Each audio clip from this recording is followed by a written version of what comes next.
আমরা একটু খুলনা বিভাগে যেতে চাই। খুলনা বিভাগের বাগেরহাটে যেতে চাই। আমরা দেখতে চাই বাগেরহাটের একটি আসন কি অবস্থা রয়েছে সেখানে, এবং বাগেরহাটে রয়েছে বেশ কয়েকটি আসন।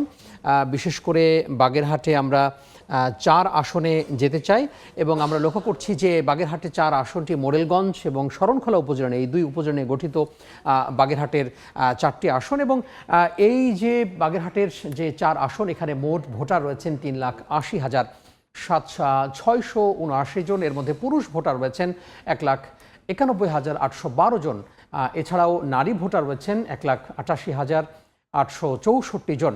তৃতীয় লিঙ্গের ভোটার এখানে রয়েছেন 3 জন। এছাড়া আমরা বলেছি যে এবারই প্রথম পোস্টাল ভোটার, অর্থাৎ যারা প্রবাসী ভোটার রয়েছেন তারা ভোটাধিকার প্রয়োগ করতে পারবেন। ইতিমধ্যেই তাদের কাছে পোস্টাল যে ব্যালট সেটি পৌঁছে গেছে নির্বাচন কমিশনের পক্ষ থেকে, এবং এখানে পোস্টাল ভোটার রয়েছেন বাগেরহাট 4 আসনে 3,580 জন। আমরা আপনাদের কাছে পরিচয় করে দিতে চাই বাগেরহাট 4 আসনে কারা কারা প্রতিদ্বন্দ্বিতা করছেন ত্রয়োদশ জাতীয় সংসদ নির্বাচনে।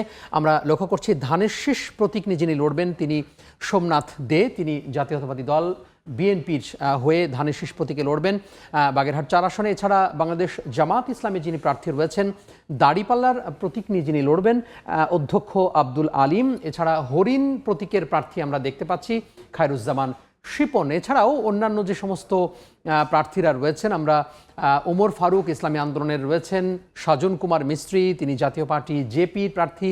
এছাড়া মোহাম্মদ আতিক খান, মোহাম্মদ আব্দুল লতিফ খান জাতীয় সমাজতান্ত্রিক দল জেএসডির প্রার্থী তিনি রয়েছেন। এখানকার যারা ভোটার রয়েছেন তারা বরাবরই বলছেন যে বাগেরহাট 4 আসনে যারা মূল প্রতিদ্বন্দ্বী হয়ে উঠবেন, বিশেষ করে বিএনপি এবং জামাতের পক্ষে, এই বিএনপি এবং জামাতের মধ্যেই যে প্রতিদ্বন্দ্বী সেটি আসলে করা হবে বলে তিনি বলছেন। তো মোটামুটি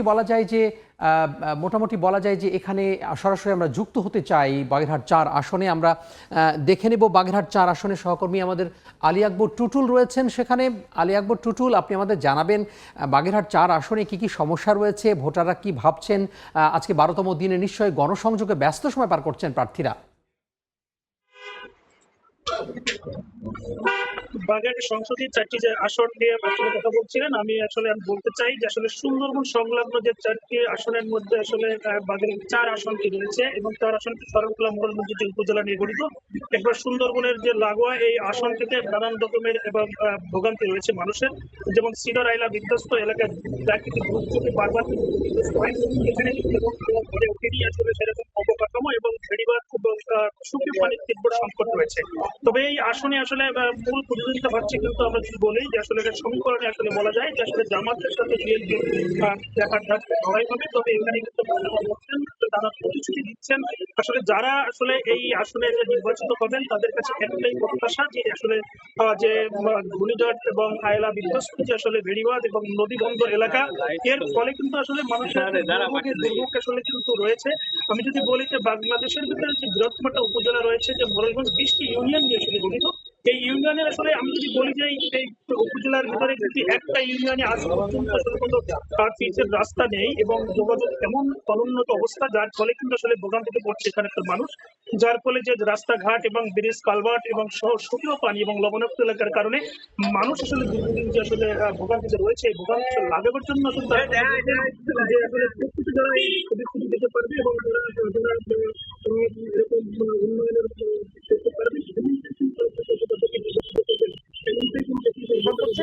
কারণ হলো উপজেলা এবং অনেক কিন্তু অপরাধ সংঘটিত মাদক